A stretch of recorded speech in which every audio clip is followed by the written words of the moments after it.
You're watching Daytime Tea Time with Candace. Daytime I Tea mean, Time. thing. Daytime Tea Time. No way. Only I've seen your breasts and that's totally true. Daytime Tea Time. It's time to pour this tea, stir this tea, and sip this tea. Let's get right into it. Hey guys, it's Candace. Alright, you see that title, so you already know. We're about to talk about Miss JADA Pinkett Smith and her Red Table Talk. Alright guys, so today's episode was about facing addiction. JADA Pinkett Smith discussed her past with having a sex addiction. Her mother Adrienne discussed her past and having a 20-year addiction to heroin. And there were also two special guests that joined them at the Red Table. There was R&B singer August Alsina, who discussed his addiction to weed and Percocet, and Will Smith's sister Ashley Marie, who discussed her addiction to weed. Y'all, it was a very, very powerful episode. The episode started with JADA Pinkett Smith reminiscing on growing up with a mother addicted to heroin. I think I didn't find out my mother was addicted to heroin until I was in my teens. I could tell when my mother was high. She couldn't make it on time to pick me up from school. Or she's nodding off, falling asleep in the middle of something. You just realize, oh, that's not being tired. That is like a drug problem.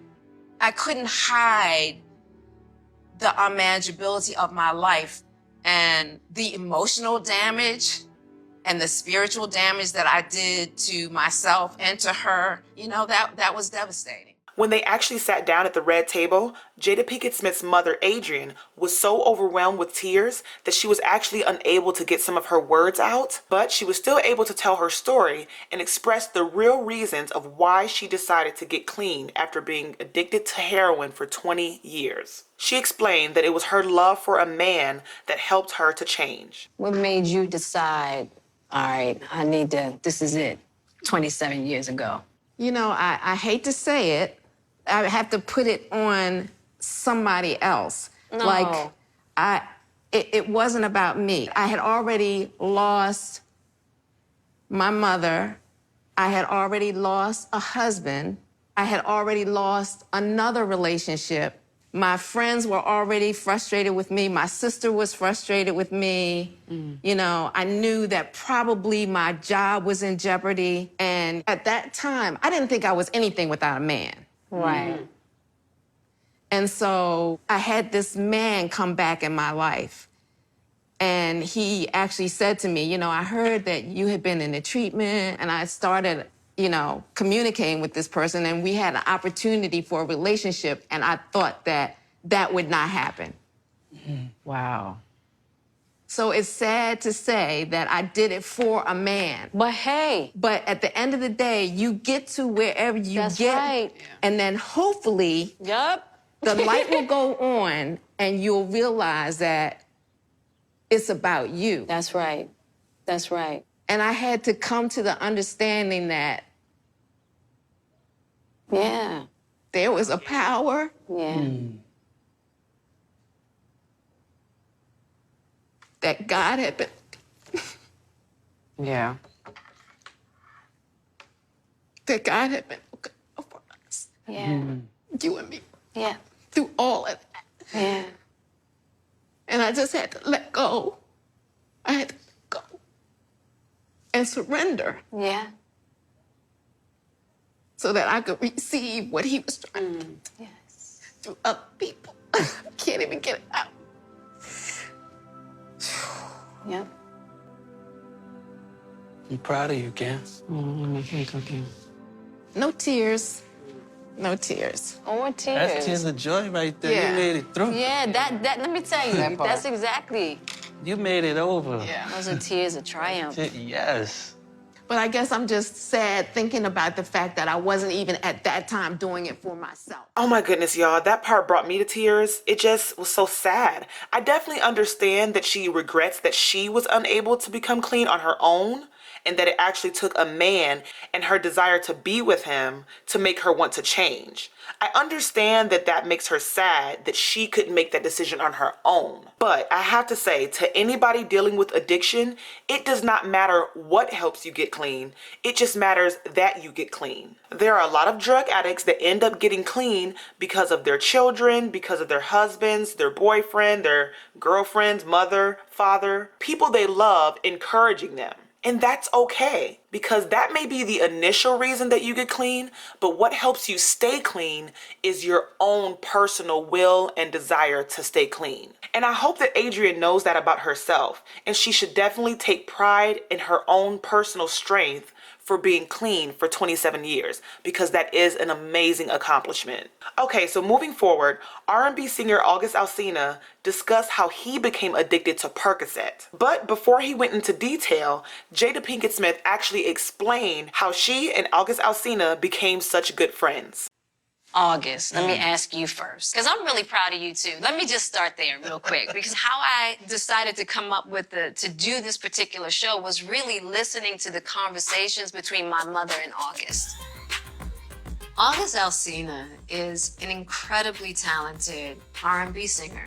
He's had many, many, many, many hits. He came to see Willow and Jaden perform in 2015 in London, and that's where we met. And he asked me that day, he was like, man, I could really use some help dealing with life, you know? And then come to find out that he was abusing Percocet. August and I and my mother and the family as a whole has been pretty much on this journey with August towards his healing.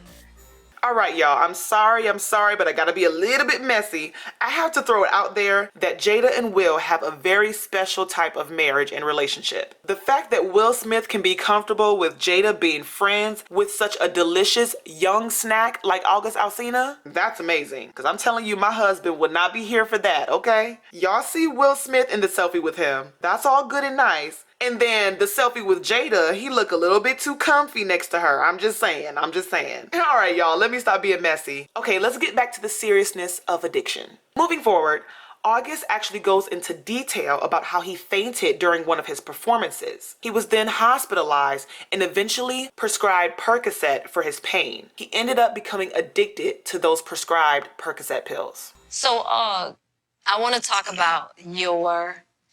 I'm trying to think how to say it. Wait, we had pills. No, Which that's the thing, both. Well, weed. No, let's talk about the pills. Let's talk about the pills. Let's talk about the pills, because this is interesting to me, because you had an accident where you fell off the stage. Yes. I was pretty much just like doing way too many shows, not taking care of myself. I was drinking so much liquor, smoking so much weed, and just one night at a show in New York, I literally passed out and like in the middle of a show and fell off the stage. And it was a pretty serious accident because you went into convulsions and I was in a coma for 3 days. Wow. Yeah. And you said also that they had to bring you back to life. Yeah, I flatlined like twice, according to my security. So you were given Percocets in order to deal with the pain of the fall. Yeah. I literally had an endless supply of perks. Like, if you ask my brother, anybody, they're like, yeah, I know all. I'm like raining perks off my body, off my house. I was literally raining pills like Skittles, for real. Jaden went forward asking him how many Percocets he would take a day. And you can see that he got a little bit uncomfortable with that question, and he didn't really answer how many pills he took a day. How many perks would you take a day? Now, see. Well, I mean, you don't have to answer that question. But I just remember you telling me, all right, so I do 6 perks a day. My buddies do 20. I was like, that's when it was an eye-opener for me. Yeah. And he said, I'm not addicted. He said, I'm not an addict. I didn't believe I was. Right, because I said, he's hiding pills in his socks. And you said, Jada, that boy's an addict. And I was like, what?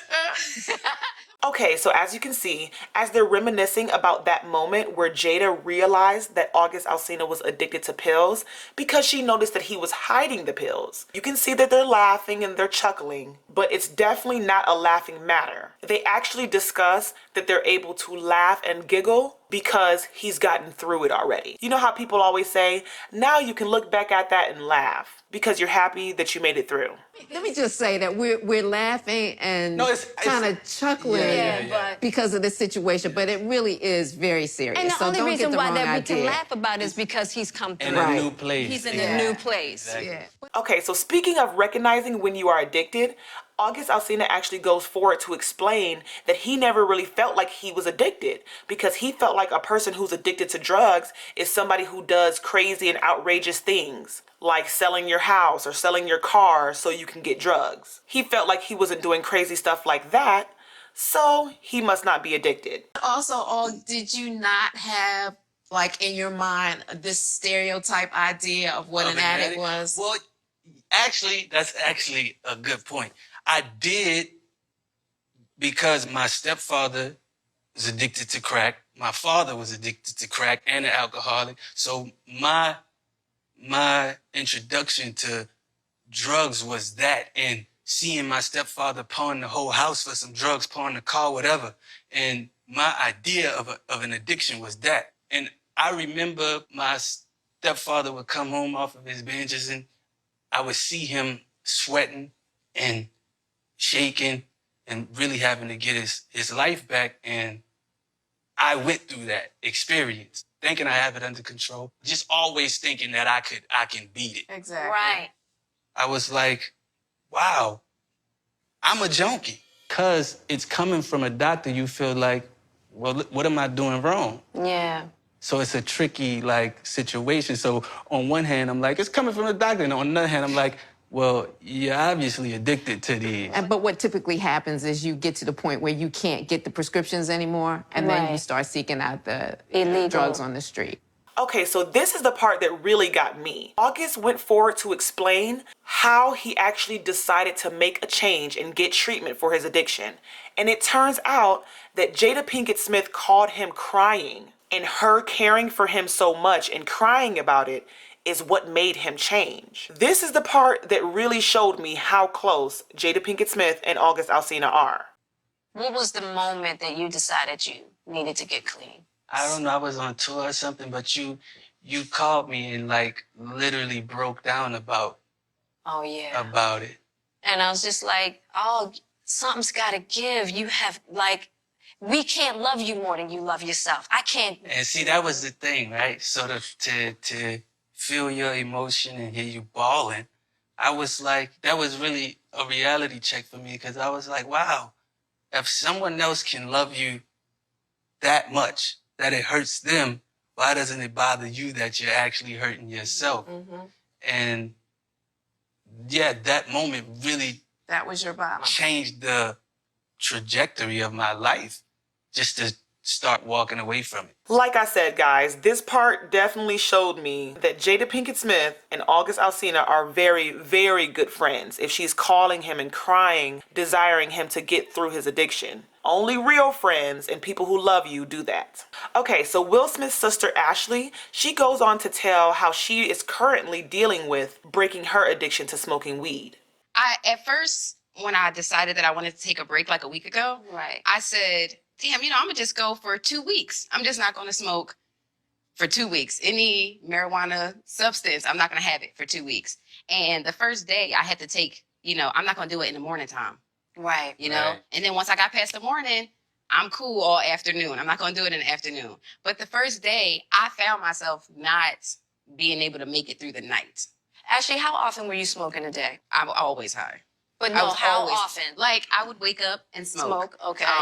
I would go to work, and on break time, it would smoke again. If I had to run an errand or something, I was smoking in the car. Yeah. So it's After just work, all day. all the time. If Yeah. I feel myself coming down, we're smoking again. Vape pens, candy, blunts. And it was always a way for me to just, like, make it through the moment, make it through the tears. But is that part of the reason why you smoke? Is so that you don't have to feel your emotions? Yeah. Like, I'm sad because I lost my mom.